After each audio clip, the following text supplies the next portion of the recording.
Another acoustic alternatives from Grove Studios in Ypsilanti, and I just showed my guests around, and they were pretty impressed with the space. If you're living in the Detroit or Ann Arbor area and you need a place to practice your band, do a mix for your album, practice your DJ skills, or perhaps even a podcast, Grove Studios in Ypsilanti is a really cool space that you can rent 24/7. It is a keypad operation. Without them, I would not be doing this podcast. I've said that a number of times. They have given me the nudge, you should do a podcast, and then they've given me the space, and they've been very supportive. I want to thank the whole crew there at Grove. And I want to thank the handful of patrons who have decided to come on with me on Patreon, which helps me pay for the professional video that I occasionally pay for. Today, I'm experimenting with a rented camera and some lights. If it looks a little different, this is me just trying to make it better for you people. And if I had more patrons, I could always hire a professional crew. But today I'm happy to welcome a duo who probably have a Patreon of their own.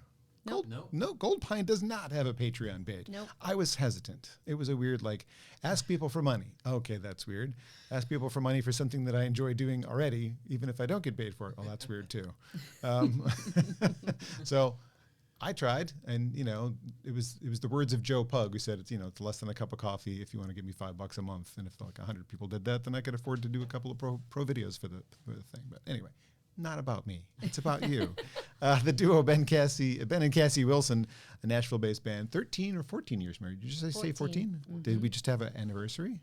In June, June 21st. Because I feel like any of the videos I watched of you guys talking about how long you've been married, it had been a different number, so that's why I was like, uh-oh, I think I've been lied to. I just made a quick change, Kassie. Say something just fun. Fun. Oh, there we go. I think the microphone had a slightly different feel to it for a second there, and I wanted to make sure before we continued on that I had you in the mix there. The converted van that you live in, much like my previous guests, Ordinary Elephant, is out in the parking lot.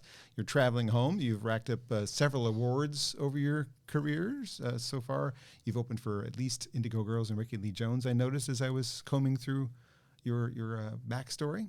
A new record that you just handed me, which is over there. Oh, I had it in the Rockstar Sign It with the Gold Sharpie. The new album is available, and I'm going to show it to the cameras. There's a camera way over here, too. An album called Two. And this is where probably our focus of music is going to be today, I imagine. Yeah, doesn't have to. A couple songs on that. Okay. Well, what would you like to start with, musically speaking? You want to do Do You Have Me? Sure. We'll start off strong right here. Oh. This is the first single off the new album there. It's called Do You Have Me?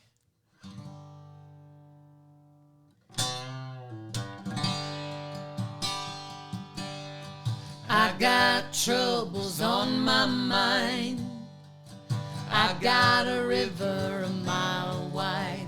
You call me up on the telephone, but you only call 'cause you're all alone. Yeah, I got a few troubles of my own. You say I have you. Well, is that what you mean? Do I have you? Or do you have me? I can punch above my weight. I can hold on to the pace. You don't need to see it now, but someday it's gonna come falling out, and you ain't even ready for the final hour. You say I have you. Well, is that what you mean?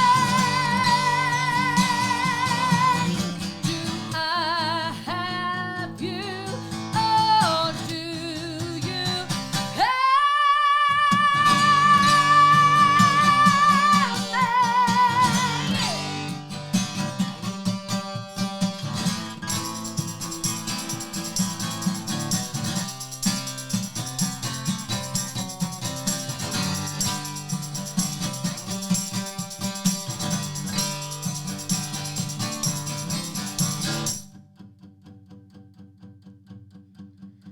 You can meet me, you can stay. Change gonna come either way. You can meet me, you can stay. Change gonna come either way. You can meet me, you can stay. Change gonna come either way. You say I have you. Well, is that what you mean? Do I have you? Oh, do you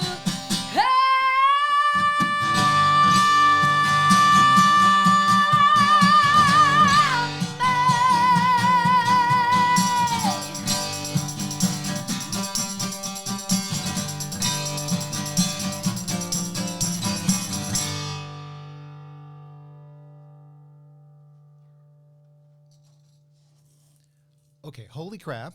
I mean, I've listened to the song, listening from my computer and tiny speakers, and not the full like CD in the cars. However, I mentioned that.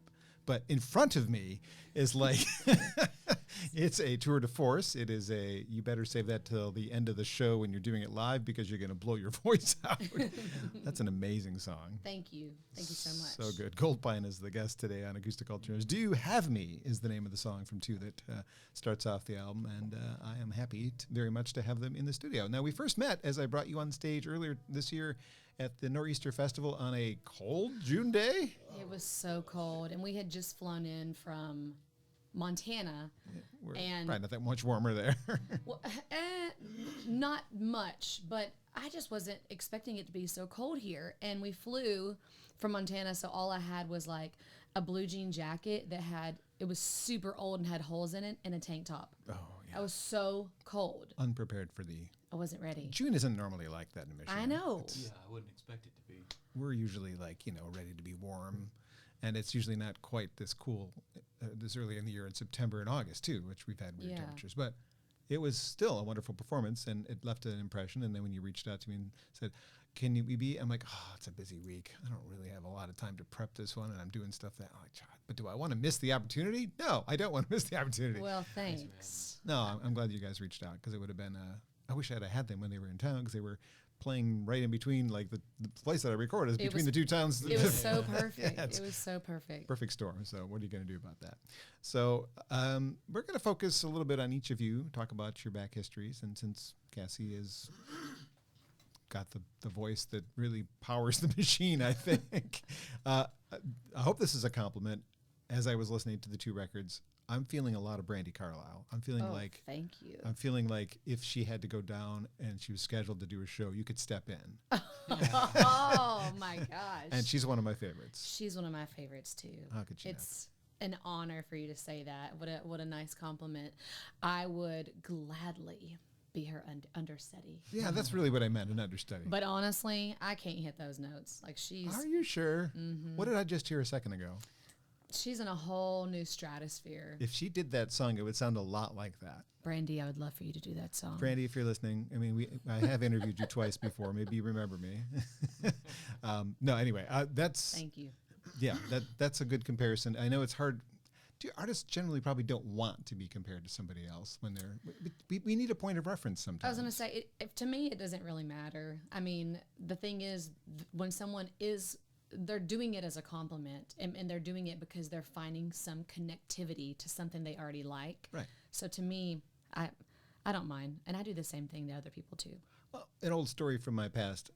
If you know who David Wilcox is, when I was first discovering David's music, and I was so excited about it, I wanted to share it with other people. Like, oh, well, if you like, and you have to find if you like, you'll like David, and if you like James Taylor, you'll like David, and that's the.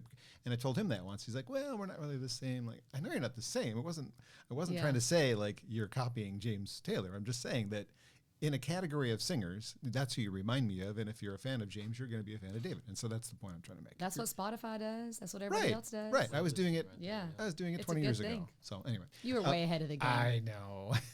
So you were raised on Pines Road in what city in Alabama? So I was born in Coleman, Alabama, and then raised in Summerville. And Summerville is small. When I graduated high school in 2000, I don't even think we had a red light. Oh my goodness. So we drove, like it was the country. So drove 30 minutes to Walmart, 30 minutes to the mall. You don't want to forget something. Gas. Yeah. You don't want to forget to get gas in your car. Yeah. But remember, I remember getting gas for 99 cents. I do too. I'm turning into an old person. I'm talking about the good old days. Remember gas at 99 cents? I have my Trans Am. I go fill up for $10 and be like, let's go. You don't It seem was old enough to awesome. remember 99-cent gas.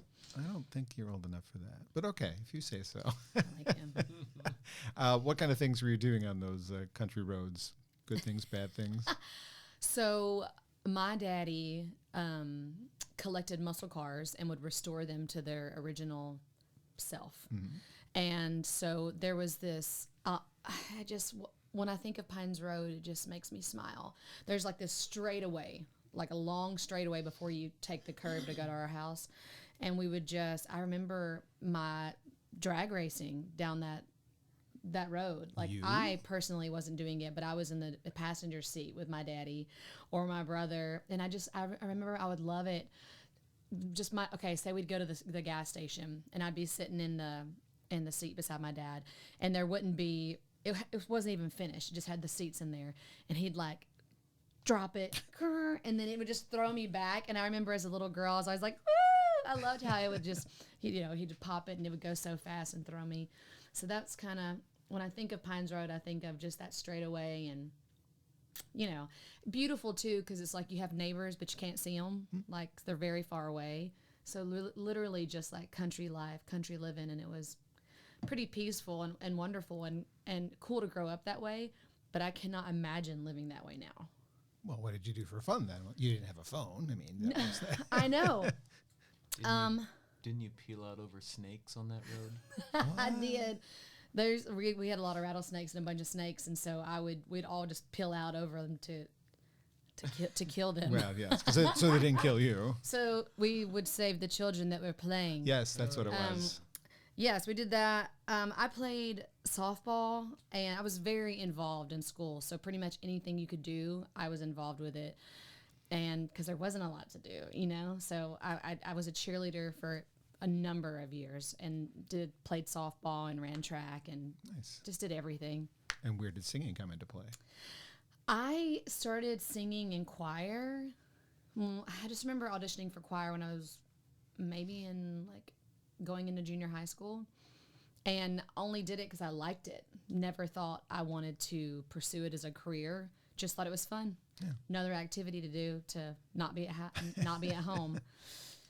And I really just liked it. So that's kind of where it started, but never at that. I mean, I'd never crossed my mind that I would be doing it for a living. That's mind blowing to me looking back.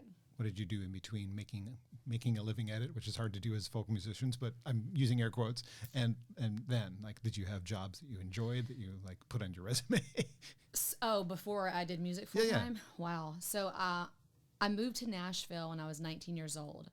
And for music to pursue music. So I started pretty late in life, and I sang at a karaoke bar in Nashville for years. And it was funny because the thing that everybody told me not to do is what I went and did. They're like, don't go sing in a karaoke bar, people don't take you serious and blah blah blah. So I went and did it. I auditioned, I got the job, but I made so much money and I was blown away. My first night I sang on a Thursday night.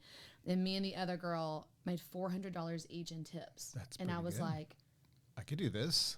I've made it. Yeah. I was 20 years old, I'd been working at the Body Shop clothing store making what, I don't know, $7 an hour. I was like, this is amazing. Right. So anyways, I did that. And then I ended up blowing my voice out and had to have vocal surgery at 23. And so then I was like, what am I going to do?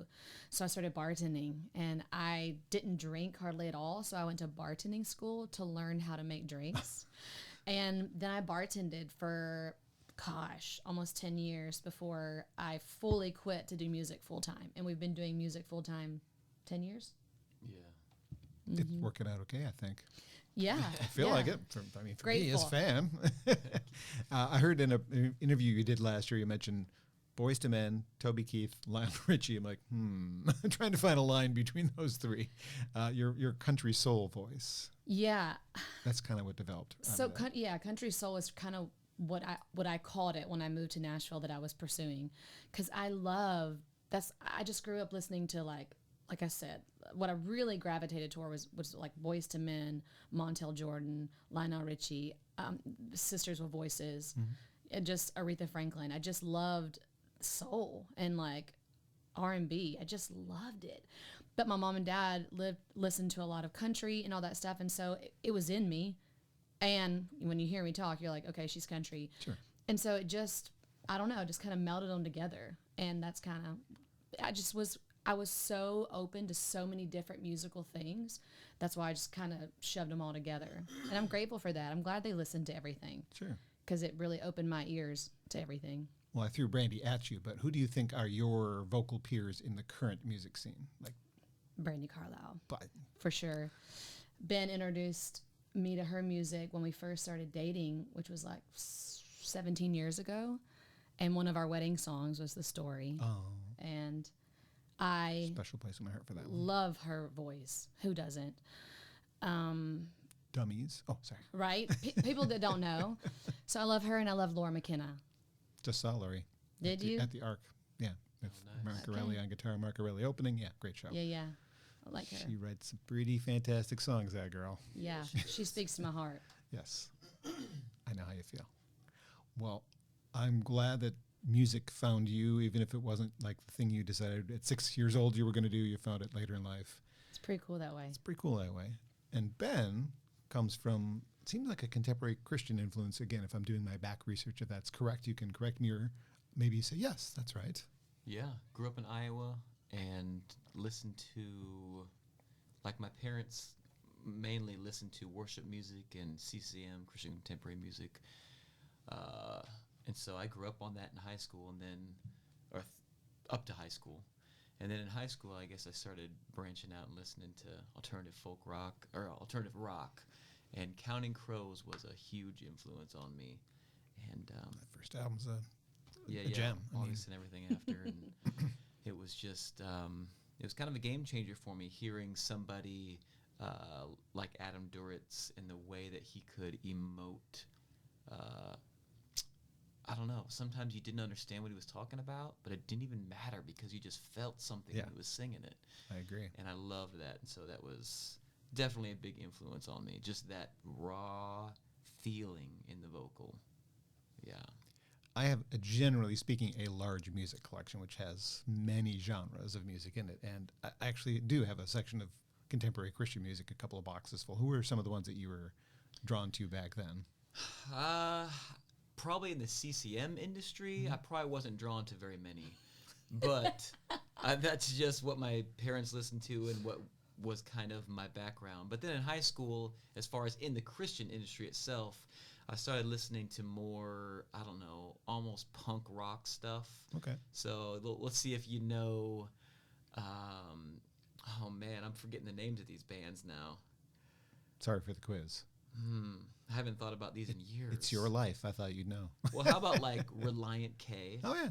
I've got some of the records. Most of them, actually. The Supertones. I don't remember them. It's like a Christian ska band. I like ska music. I just remember It's going all coming back to you now. in Des Moines as high schoolers in Des Moines, Iowa. There was a place called Frank's House of Rock, and it was a Christian like punk rock venue. And I remember going there and being in the mosh pit, and I jumped. That was the first and last time I jumped off the stage into the crowd. Did they catch you? I can't remember. I just remember that yeah. Wow, I haven't thought about this in a while. Can we please do that again? Man, if I could have that opportunity, I would do it again. I would crowd surf and yeah. You heard it here, folks. All right, good. Whew. I'm bringing back some memories right now. Yeah. I love it. Most of the stuff I was enjoying and still enjoy from time to time is like the crossover stuff, like Jars of Clay and Switchfoot. Sure, yeah. bands that kind of had that, like, we also had a hit on alternative radio, but we're in this world too. So Yeah. current favorite is Need to Breathe. I mean, you can't deny Oh, it. God, they're gosh. so good. What a great voice Man, there. that guy's voice. Yes. Yeah, I had the pleasure as when I worked in Ann Arbor radio, Need to Breathe were doing a show at the Michigan Theater, and I asked the record label rep, could I have them in the studio? I'd love to have them back. It's been a while since we've had them in. He's like, how about something else? We've got this new project called Wilder Woods. Would you like to be the first person to interview Wilder Woods? I'm like, I guess. Who's that? It's Bear. Okay, It was I got to do the first interview for Bear's solo project. So, okay, I'm glad you bring that up because I'd heard Wilderwood on Spotify. Yeah, it's and I was Bear. like, this guy sounds just like Need to Breathe. That makes sense. So it's the guy from Need to It Breathe. is. Now I He's know. got 2 records out. Yeah, That makes sense. I think we heard that on the new playlist, and we said that. We Oh were like, yeah, this guy. man, it's Yeah, so just good. Talk to the microphone. So good. I can hear you. Yeah. I'm not sure everybody else can hear you. Yeah, there's good stuff there. Did you ever find yourself wanting to live the Goldpine music in any other space other than, I mean, where do we put it really? Is it alt country? Is it, you don't need to classify it, but some people want to know where to put it in their collections if they do by genre. So Well, Americana Americana. is the broad that's the easy genre one. for us. But other people have described us in some other interesting terms like aggressive Americana, which is kind of cool. Yeah. And someone else said with vocals like a pipe organ, which I thought was pretty cool. I like that one. Yeah. I think that was Cassie's description. Oh, you think they were talking about me, not you? They were probably talking about Kassie. I guess because I didn't have the records to look at credits and such. Are you the primary songwriter because you're the guitar player, or do you both write songs together? We write them together. In fact, did you write a State Sale on your own? Pretty much. Yeah, so Kassie has pretty much a full song on that album that she wrote on her own. Huh? I have maybe 1 or 2 that I wrote on my own on there, but the other ones were collaborative. Yeah. And But nowadays, recently, he's been writing more of them. I don't want to just, I want people to know that. Yeah, the Well, stuff that nobody's heard yet. Yeah. Gotcha. He's So right. we'll see if we fall off the map after this or not. I doubt it. But I was just noticing your background didn't really include like playing guitar. You didn't talk about like Yeah. that you took guitar. I mean, I didn't ask Ben. I don't play guitar. I am just a lyricist. So, and I've written since, I moved to Nashville, and I just come up with ideas and, lyrics, and I can honestly sometimes just hear melodies in my head. And so then I just will sing them into a voice memo, and Ben brings them to life. But yeah. That works. I'm hearing good stuff from the collaboration. How long have you been playing guitar, Ben? I've been playing since I was probably 13. And what am I now? 40? Just a couple of years. So do the math on that one, yeah. Okay, 27. Yeah. That was so few quick. years. You're welcome. I'm good at math. I'm not. At least I'm good at math and not good at meth. I mean, that's if I was going to pick one or the other. Much better idea, yes. Just saying. Sorry. Sometimes my head goes in funny places. The sound of Goldpine, we kind of talked about the fact that you've got this, Americana tag works, but I also kind of, that alt country thing I hear from looking at your background of music, there's a little Uncle Tupelo, Wilco, Lucinda Williams, Jayhawks in there. Was that stuff you were listening to too at that formative time? All of that. Well, minus the Jayhawks, even though I love them now, I was listening to the rest of them. Gotcha. Yeah, for a while. Yeah, love it. Lucinda Williams, I love her songwriting. I always loved the way Lucinda Williams would repeat a song line, and a lyric line, and just to emphasize it. Sometimes she just says the same line 4 times, and You it's like stole my that totally makes joy, sense. I want it back. You Love stole it. Yeah, my yeah. joy. And Wilco, yeah. And who's the other one you mentioned? Jayhawks, Uncle Jayhawks. Tupelo, Uncle Tupelo, Tupelo, and yeah, that's So, roots of. yeah.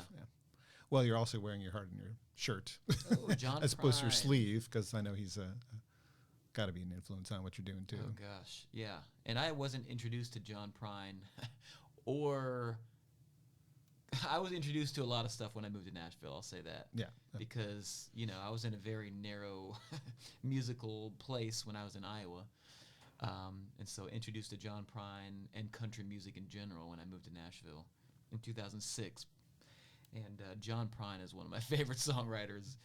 I hear that a lot. Just whenever I hear a John Prine song, it's just like, it just lifts my spirits. I don't care what song it is. It's just like, man, It's so good. If we could take some of the commonly used "my influence is," if you could take John Prine, Joni Mitchell, Bob Dylan, and put them in a room together and make a record, I mean, what would that be? That would be crazy. Yeah, super songwriters right there. Right. Super songwriter group. Well, you guys aren't so bad yourself. New record is called Two, to follow the album called One. And Yes. predictably, the next album could be called maybe Three. Third. Yeah. Or three, yeah. Yes. What song would you like to do from which record next? Let's do, what's this one called? Thinking About Love. It has a shaker. Yeah, Cassie's going to play Shaker. She just started playing Shaker. I did. Take lessons for that? Kind of. She just got right into it. Yeah, I think I was No a lessons natural. needed. I was like, these, although they hardly fit in my hand. Well, this song on the record is the most country-sounding song. It's got steel guitar, and I love the way that it turned out on the record. Me too. It's quite a simple song, just verse, chorus, and then it's done. But the intent of this song is really the big deal for me. We've been thinking about, I've been thinking about the way that we use the word love in our culture in the last several years. And there's just so many instances that we use the word love, but we mean it in so many different ways. And I've done self-inventory on myself and thought about the ways in which I use that word. And it usually always comes back to, of course, the way it makes me feel, right? We love something because it makes me feel good, or I enjoy doing this, I. And, I just wonder what would happen if we kind of got out of that rut of selfishness in this culture. It's always about me. And it's kind of discouraging. So this song explores the redefinition of the word love into what if it was about the benefit of the other person. So this is called Thinking About Love.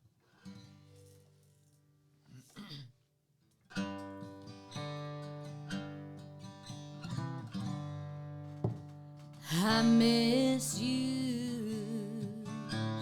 I miss you. I wanted to say that I really cared, but instead I just meant I'd be sad with no one there. I used to think that I knew, but now I understand. In love I would be only when it was suitable for me. I've been thinking about love, and if we really understand it, I've been thinking about love,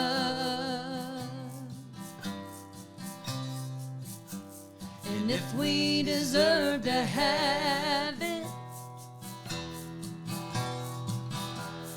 I'm just thinking about love.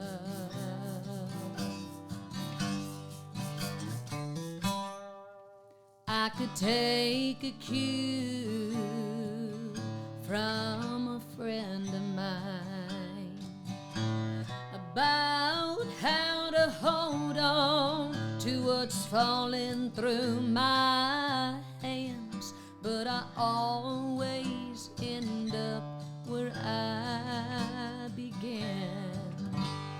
I've been thinking about love, and if we really understand it, I've been thinking about love, and if we deserve to have it, I'm just thinking about love.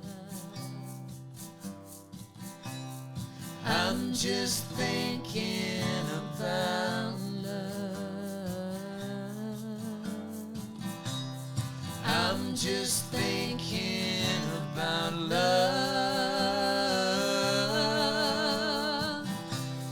I'm just thinking about love.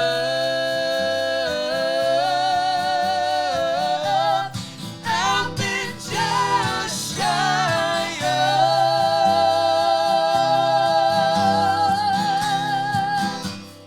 understanding love.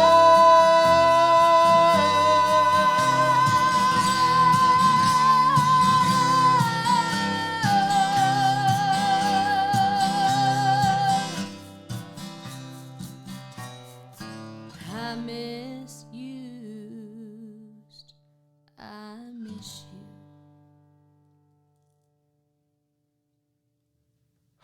Again, sitting across from that, sitting across from you guys doing that music that you do, is just, it's getting me right there. Thank you. Thank you for being here. My guests are Ben and Kassie Wilson of the band Goldpine on Acoustic Alternatives. We're in Grove Studios, a studio that has been the home to the podcast since the beginning. Every now and then I'll take it on the road, do it in somebody's house. Actually, my next one, which I can't tell you who it is yet, is presumably going to be in the home studio of somebody you've heard of.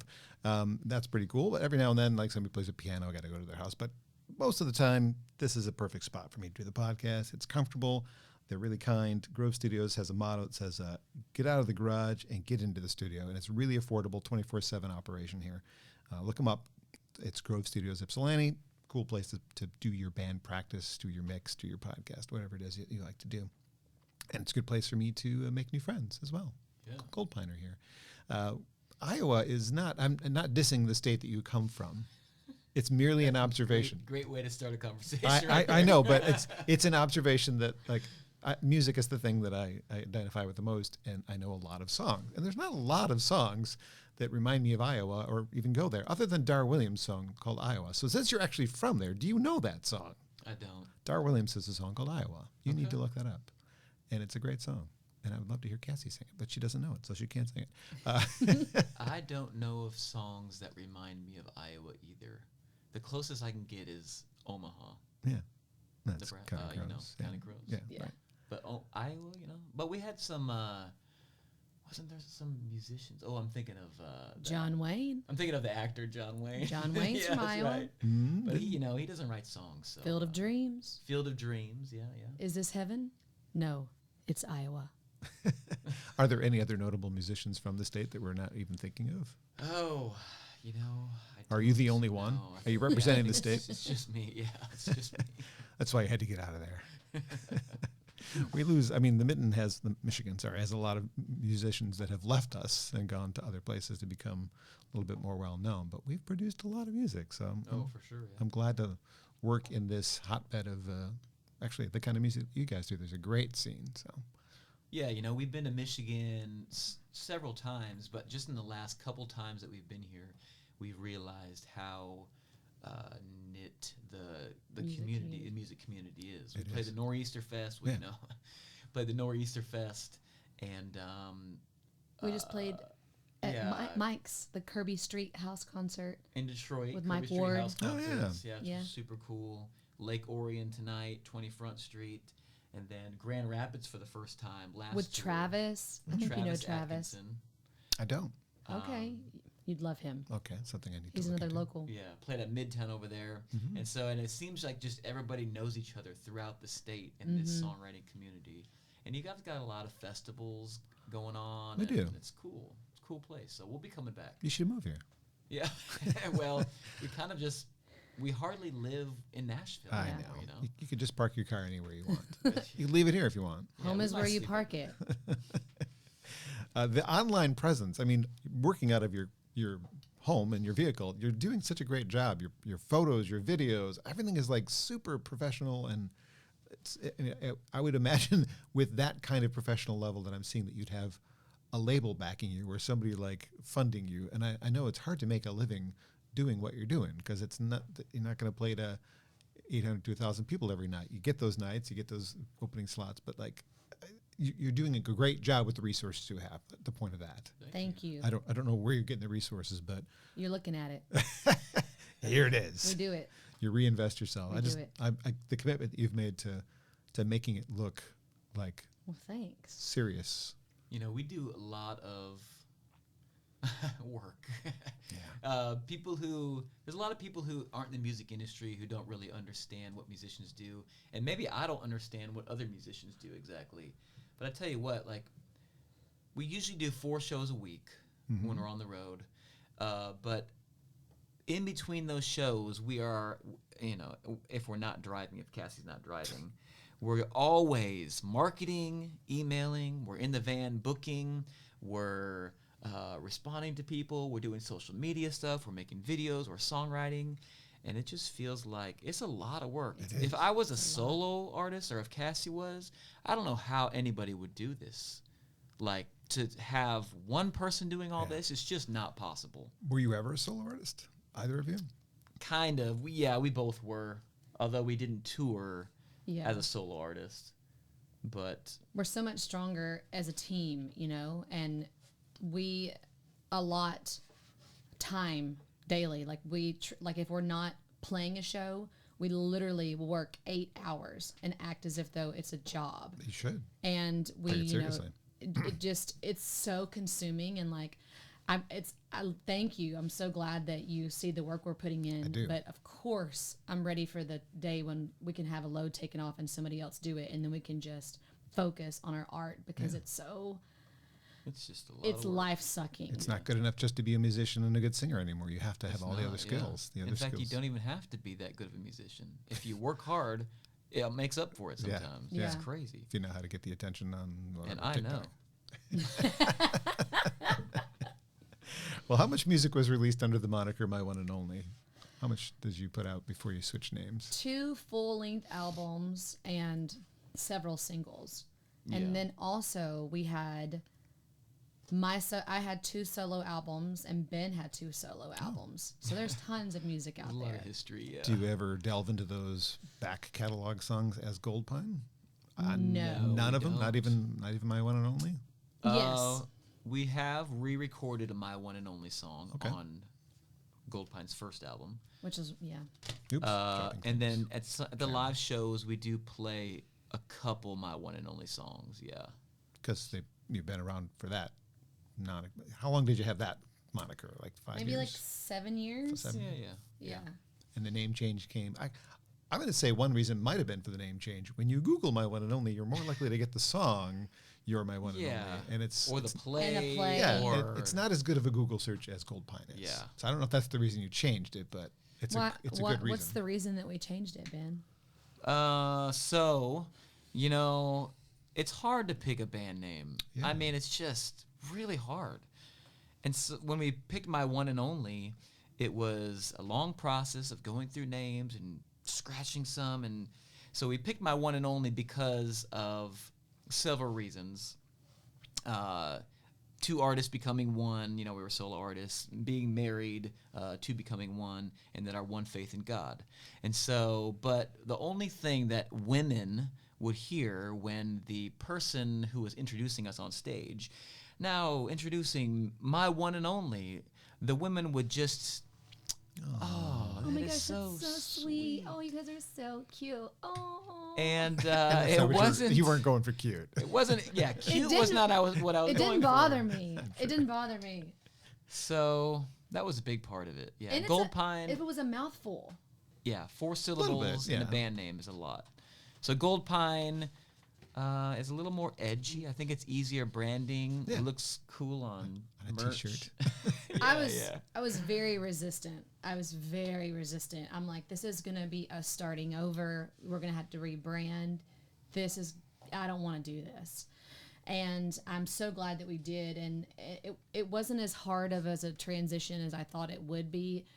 I mean, there's still some people out there. They're like, I didn't know you changed the band name, and I'm like, yeah, but it's. I really do like it now, and I do feel like it fits our music better, and I'm glad that we did it. But man, I was really resistant because literally, we was starting over. Did you lose momentum then? Is that what you're saying? You lost momentum of what you'd built up over the 7 years? Or is it just... I think that's natural when you rebrand, is you lose a little bit of momentum. Yeah. But I think that we have gained more momentum now as Goldpine than we would have if we had stayed my one and only. Yeah. I'm trying to remember which band did the name change and then it actually didn't work out, so they went back to the other name. I thought it was really? Enter the Haggis, maybe? I forget. Okay, Somebody did yeah. that. I'm like, well, that didn't work. That's Wow. funny. Because no one could Okay. remember your new name, and so you just went back to the old I name. do like it a lot, though. I think it's a great name. Yeah. And it has such meaning, too, also.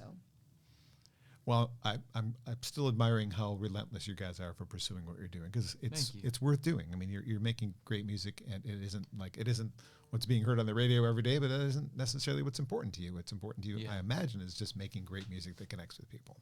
Yes. Yeah. That's what's important. How did you get the ball rolling and get touring? So, like, I think of my local scene friends. Some of them are really good and deserve to be doing what you're doing, but maybe they're tied to their families, or they're just afraid to kind of take it on the road. What was your, like, okay, we've had enough success here, let's try playing in Grand Rapids, whatever, in any city you want to name. Like, that seems like it's a big step to just go out there and hope people show up, because you don't know who's going to show up. Yeah. Yeah. Was there... So we really, this is a new season, and for us, so we've been doing music full time for 10 years in some way, and we were going out and touring, and we were staying out maybe 1 month at a time. That was pretty much like the longest, maybe 1.5 months. But my mom was sick for about 3 years, and she lived in Nashville, 15 minutes from us. She was my world. She was...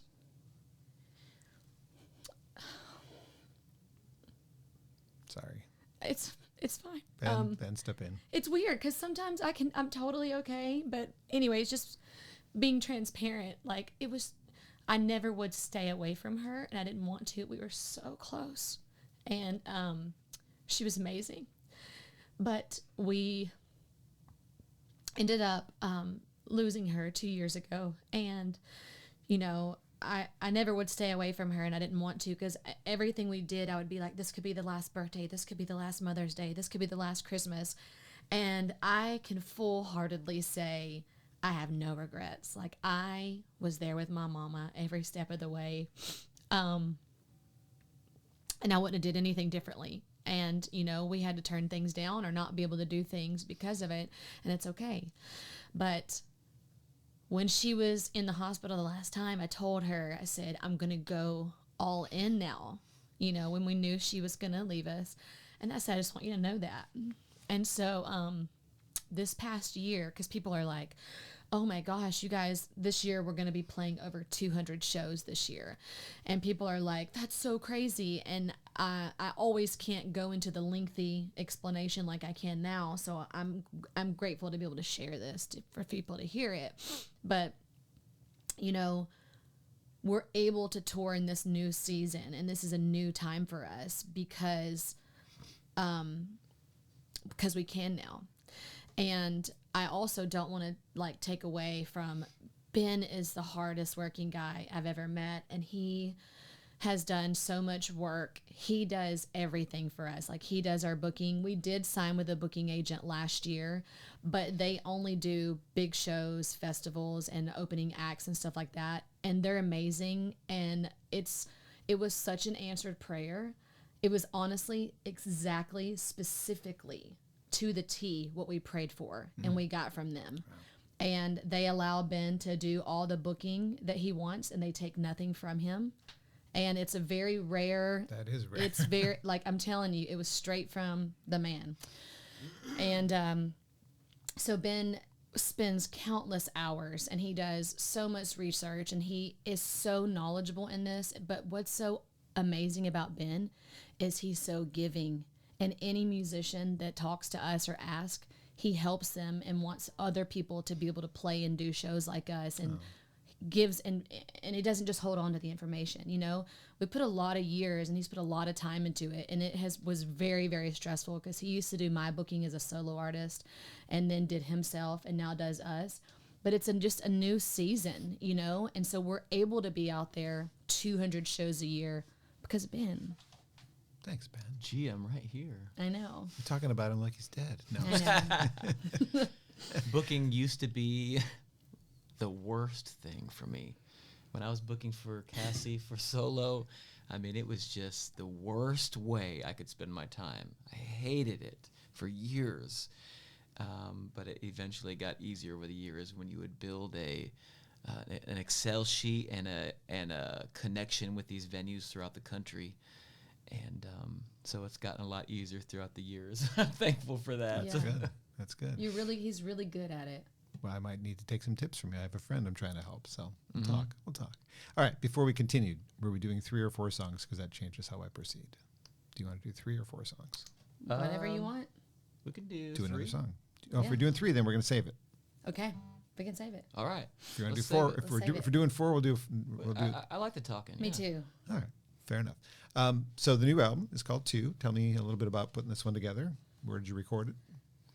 We recorded our album 2 mostly at our studio, our house. Oh, okay. I moved to Nashville to go to audio production school. Went to SAE back in 2006 in Nashville.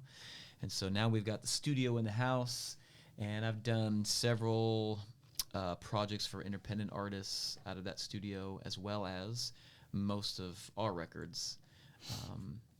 I did not mix it, I did not master it, and I did not engineer the vocals. That was all third-party stuff.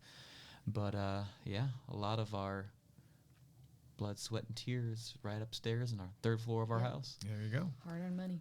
I didn't get to spend a ton of time with both records this week. I tried to the best I could, but I don't remember you singing much on the first album. Did you, like, as lead vocalist? And this one, you're much more noticeable as a lead vocalist. Is that a change I'm noticing, or is that? More than one person has said that too. Really? Yeah, I had yeah. never really thought about that. Yeah. I guess I do sing more lead stuff on the second album. I Yeah. guess you're right. Yeah. Just an observation. Yeah. That wasn't conscious, apparently, because you're acting like I didn't No. even notice. Yeah, I didn't Yeah, really even think about Not it. at all. It just those are the songs that made the album. Okay. You know, and so You wrote X number of songs, and then you went, these are the best ones. yep. Yeah. That's cool. Good Work- observation. Thank you. I try to be observant. I noticed that. So you really did listen to them. Awesome. Of you course know? I did. That's how you prepare for an interview. You Right? listen to the music. Wow, this I- is well rare. done. I like immerse myself in the music the best I can, so I know what I'm talking about. The YouTube channel has, I think, 2. This is an unusual thing as well.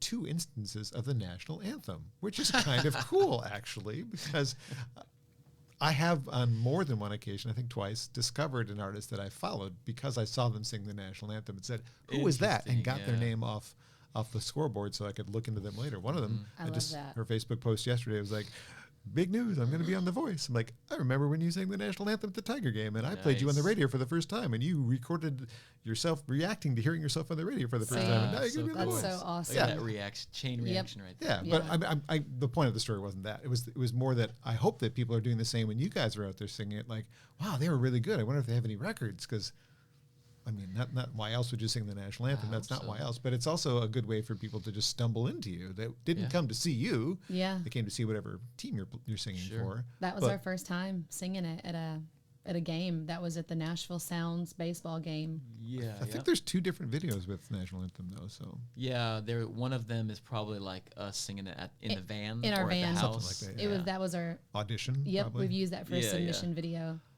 Yeah, I think the Detroit Tigers require that now. They weren't before; they had just had some other system. But now you have to send them a video like that in order to Yep. be considered for the national anthem. Like, well, all right, fine. Yeah. Why can't you just trust me? But anyway, I'm good. I'm good.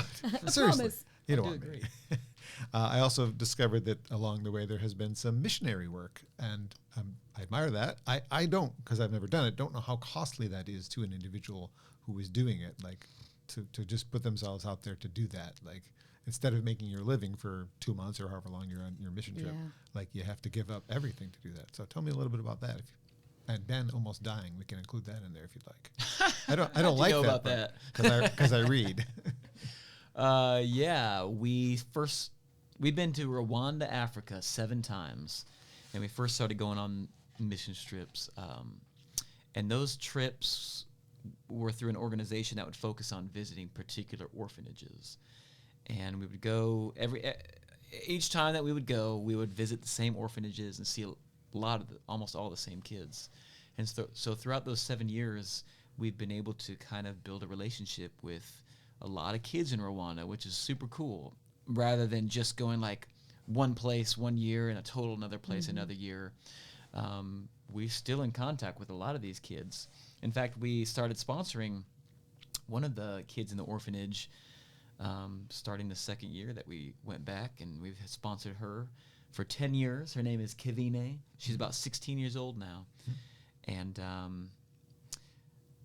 I would say our trips to Rwanda is a marker in our lives, like a life-changing marker in our lives, because I had never experienced another culture like that, and it really just shifted things. It shook my life, I think, and like thinking about priorities and thinking about the way that other people around the world think about careers and jobs and money and community in a way that maybe I hadn't experienced it before.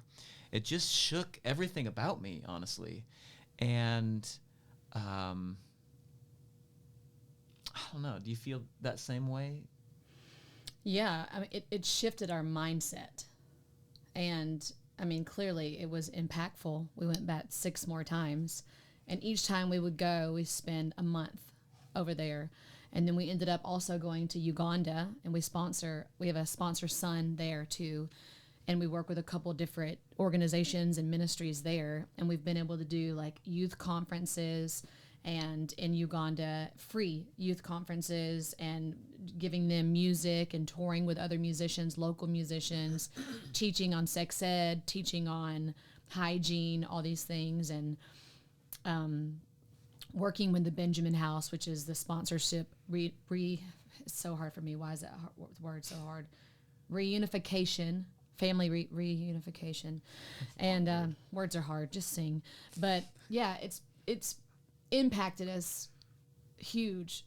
And you know, we don't have children of our own. I can't have kids either because of some stuff. But it's cool to have kids that are your kids in other countries. Yeah. Yeah, there's been a pushback on short-term missions just because it's a short-term thing. You're there for a little while, and then you're gone. It's cool that we've been able to go back 7 times and at least be that much a part of these kids' lives and our sponsor kids' life. Yeah. You know, 7 times going over there and spending a couple days with her. How long are your tips typically when you go? We would generally stay over there 4 weeks or so. Yeah. Well, I think you've earned a lot of karma points, if nothing else, and I know you don't do it for that, but you deserve to be having success. If you're good to people, people should be good to you, and that should work. Well, in my world, that should work. Because maybe I'm a little idealistic in that way. But you almost died, so I did, yeah. So one day while we were in Rwanda, we were visiting a ministry with a kids ministry over there, if you will. And in the middle of the day, I started feeling like my body, like I had been drugged or something. Like my body was all of a sudden getting very weak and like, what's going on? It's like really fast. And so we finish up what we're doing at the ministry, and we get to the hotel, and you know, I have a high temperature and low blood pressure, although we didn't know the low blood pressure until later, but that was what was happening. And so I'm thinking, you know, I'm a very healthy guy. I hardly ever get sick, and I bounce back really fast. And so I probably just sleep this off. that's probably what I would have done. Probably the good idea, you're right. So, you know, I take a Tylenol and hope for the fever to go down and lay in bed for a while. And then I wake up a little bit later, and the fever is higher than it was before. And now we're trying to call our translator because they're the one that transports us around Rwanda. We don't have any transportation.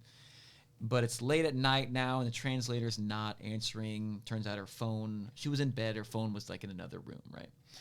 And so they don't have voicemail in Rwanda. And so we're just trying to call, and and I'm in my mind thinking, well, I can just sleep this off. It's pretty normal for me to get better quickly. And so by the grace of God, definitely by the grace of God, maybe 45 minutes later, our translator, I don't know if she just woke up and walked into another room, looked at her phone, saw that we had called us back. And it's a amazing thing that she did, because when she heard what was going on, she right away drove to us, brought us to a clinic that was open at that time that she had worked with. And I was going in and out of consciousness at that time in the van, and I remember Kassie and the translator's husband.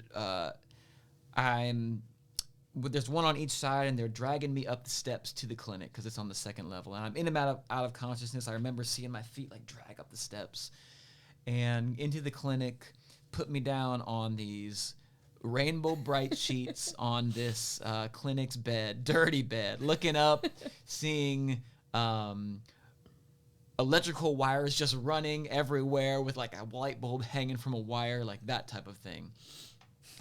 And, it sounds like a movie. It was like a was movie. Pretty nuts. Cassie's pretty much going nuts because she doesn't know what's happening. And it turns out that I had acquired typhoid. Oh, goody. And Yeah.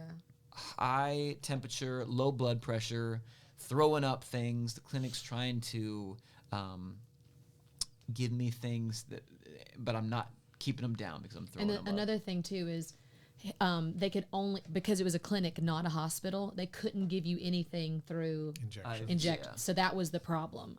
Yeah, so just trying to do oral stuff. Yeah. The one eerie part about it is that when I was laying there on the rainbow bright sheets, and our translator, her husband, and Kassie was in the room, tiny room, little tiny room. Yeah. There was an eerie quietness about the translator and her husband and the doctors, and then just eerie quietness. And when I pulled through after that night, the quietness had happened because the doctors thought that they wanted to transfer me to the hospital, the actual hospital, but they thought that I would die on the transportation to the hospital.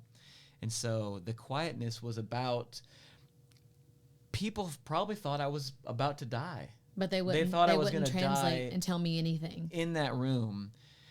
And the doctor also said that if I hadn't have come into the clinic that night and I tried to sleep it off, that I probably would have died in my sleep.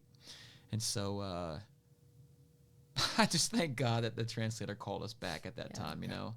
I mean, wow. A funny thing about what happened was the clinic was on a second floor. It was like a weekend night, a Friday night or something like that, late at night.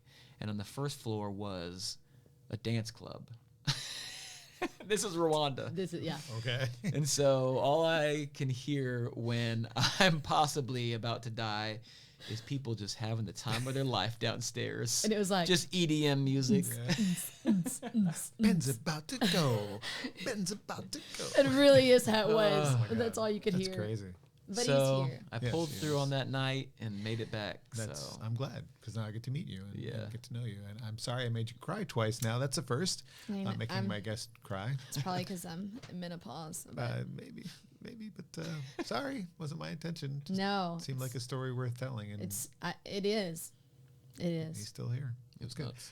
Let's flip the subject to something more positive. I was watching another interview of yours that you did with somebody or another, and caught off guard completely by one of your answers, and I shared it, and they were like, "Oh my God, we had no idea." You're going to find out tonight, but I shared 20 Front Street, that you picked them as a venue that, when you think of venues you really liked playing, that you like, this is a place that you love going to. Like, what is it about that place that you love? Because I love it there too. It's just, you know, it's an hour for me to get there, but I don't care. I'll go there if it's somebody I want to see.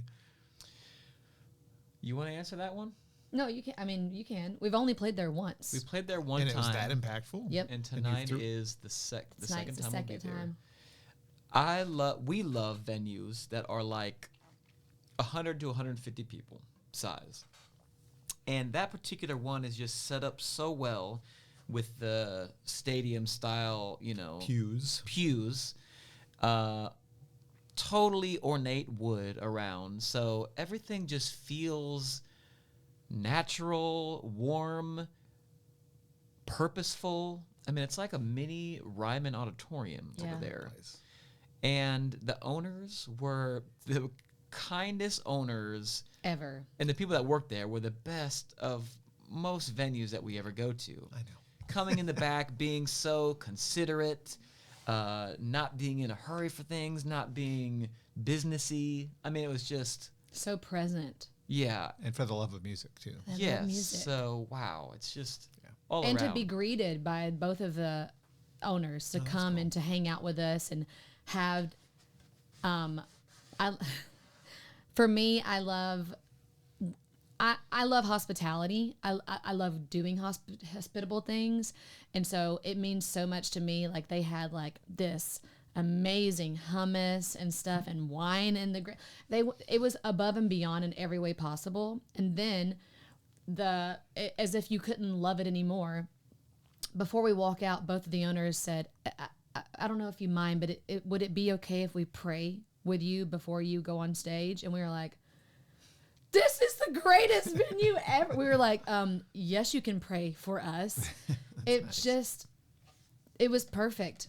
And we've been wanting to come back, and it's been so hard because our dates haven't worked out. And so we're so happy that the dates worked out and we get to come back. And they always have such a great lineup of music. They've had so many prestigious acts go through there, and yeah, I think any night you go there, you're probably going to have a great experience. It's a good place. And you can tell everybody there, if they're a volunteer, if they're working, everybody there wants to be there. Yeah. It's special. That is true. Your Home on Wheels, I'm just curious, for some reason, does it have a turntable? I don't know why I have that in my questions anymore, but it must have been something that came up, like they're fans of vinyl. How do they play their vinyl when they're on the road? I do not have a turntable We in the don't. van. But when at home. At home, got one. Yep. And you guys are still, for me, pressing on CD. Although I grew up with vinyl. I mean, obviously I'm of the age where vinyl was the only way you could get something. And actually worked in a record store when CDs made their debut. So obviously I was there at the beginning. But I didn't really think we were going to go back. I didn't think it was going to make its like, here it is again. Yeah, I know. And I just don't get it. I mean, I get it, but I don't get it. It's a warm sound, but it's also not convenient. I can play this on the way home. Not convenient. Yeah. But the interesting thing about it is that you have to. The fact that it's not convenient is an interesting thing about it because you have to listen to it in a certain circumstance. Yeah. You can't just be It's in a a listening car experience. talking to your friend while it's in the background. You know, you purposely put it on the record player. You have to turn it halfway through. Yeah, so It's active listening as well as active passive. listening. Yeah, Yeah. it's pretty Yeah, cool. it's true. And I think cassettes are coming back too. Have you heard? Yeah, Have you I seen anybody don't selling believe cassettes it. yet? Yes, don't believe it. I have seen it. Yeah. I know that they are, but they're not going to. I don't want to do a cassette. Oh, Yeah, I bet we don't- will don't. eventually. No. Gosh, no. We do vinyl. Besides not having your turntable with you, what's the toughest thing about being on the road? I'll speak. Okay. 100%. I miss my jacuzzi bathtub Oh, that yeah. Ben installed in my bathroom. Ben can build and fix and do anything. Wow. And for one of my gifts one year, he redid my bathroom and put like 6 jetted tub. I love taking baths. It's my favorite thing to do in the world. And there's no room in the van. Maybe the next one will have a bathtub. Sorry, I had to jump in on that. What do you miss? Oh, wow. What do I miss? Your back porch. I miss laying on my hammock on the back deck in our house in Nashville. Kind of hard to bring well, you could bring a portable hammock, I suppose. Could, Find yeah. trees. Some people do it on the outside of the van, but I don't have it. Well, when do you get to go home again? We'll be home in Late Sunday night. Sunday night we'll be in Nashville. For Americana Yeah, Fest. Maybe by the time this audio is ready by then, maybe not the video, but we'll get it up soon. Yeah. I Yeah. might be laying in the hammock listening to this. We ain't going to have podcast. no time. No time. Yeah. It's a crazy Americana crazy Fest is- week. It's a crazy week, yeah. Well, what song will you be playing for them? Anyone you haven't done for me already? For Americana Fest? Yeah. We'll be doing those two that we did. And because I'm leading you to the next song, I'm Yes. serving a softball. Or I don't think that we're gonna. The song that we're about to do is not one that we're gonna do at our showcase. Well, I tried. yeah, I know. Tell Yeah. me about the song you're going to You do. threw a ball and I missed. Ah, that's all right. But we are really excited about this song. So you want to tell them about this? Sing me Yeah, a we story. should Okay, talk well, about there's an organization out there called Sing Me a Story, and they work with kids in hospitals throughout the country. And what they do is they have these kids write down a story on a sheet of paper, any story that's on their brain. And they post these stories on the Sing Me a Story website, and they enlist songwriters to sift through the stories, pick one, and write a song using the language of that story, the ideas of that story. The organization brings a songwriter into a studio, records a song, does some video promo for it, and they use that song as a fundraiser for the organization, as well as it brings a little bit of light into a kid's life who's going through a tough time. And so I sifted through the stories, and I landed on 11-year-old Liam's story. He was in a hospital in Florida, and he had a story about aliens. And so we wrote this song. It's called The Human Invasion, and it is the it is the language and ideas from 11-year-old Liam. Yep. And this one's not on either record. It's not on this probably won't be on a record, but it's on the Sing Me a Story website. Yeah, it's recorded. So Liam has it, which is what's most important. This is unlike anything else we've ever done. This is about a faraway alien planet where humans one time invaded. This is called The Human Invasion.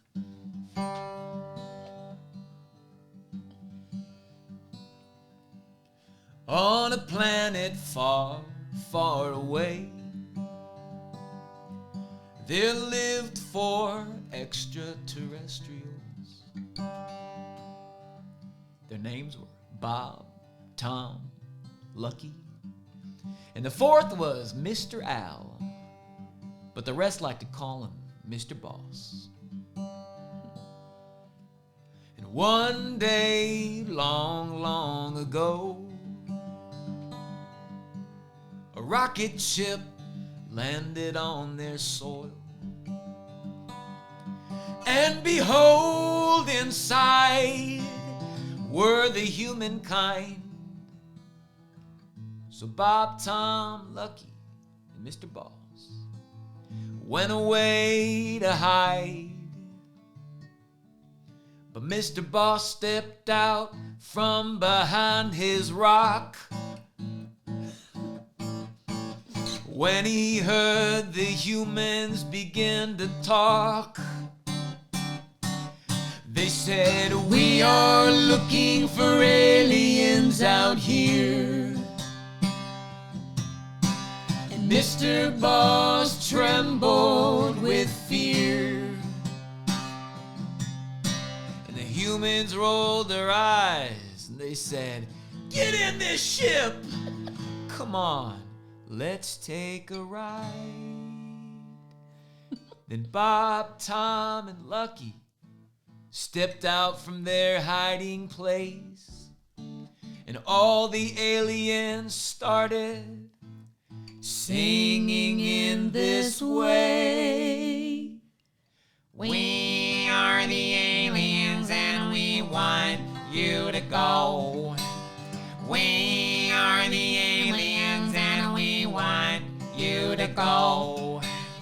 We are the aliens and we want you to go. We are the aliens and we want you to go." Everybody now. "We are the aliens and we want you to go. We are the aliens and we want you to go." Goodbye, Liam.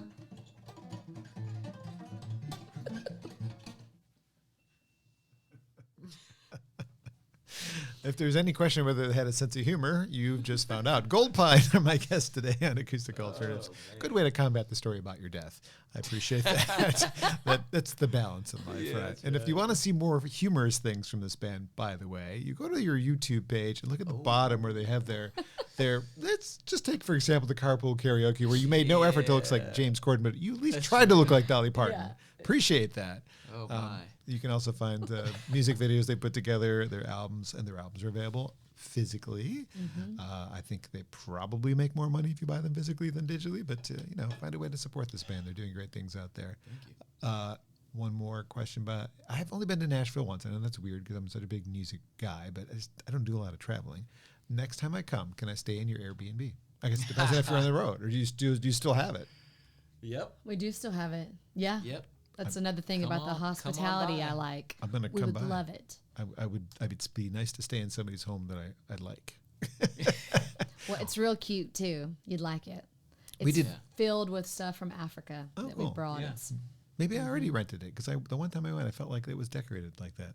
I don't remember where I was. That would though. be awesome. That You should would- look back. I have to look. Sometimes that does happen though. Like some musicians have rented it and then didn't know it was us, and we've played fest, and I'm like, that's so funny. I'm like, it's blah blah blah. So I can't remember where it was right now. That's But funny. anyway, thank you so much for sharing your talents and your gifts Thank and your you for having stories. us. Oh, my Thanks for pleasure. having It's us. went a long. I mean, I'm looking at the timer, going, "Wow, we talked for a long time." That's not really what I thought was going to happen. We said we're only going to do 3 songs. Oh, this will be about 45 minutes. Nope.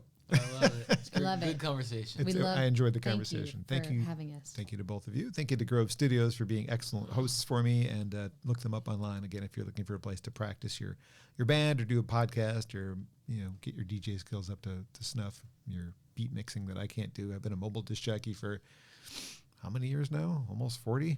I've never beat mixed. That's just not what I do. I program your wedding in a way that makes sense. That's what I do.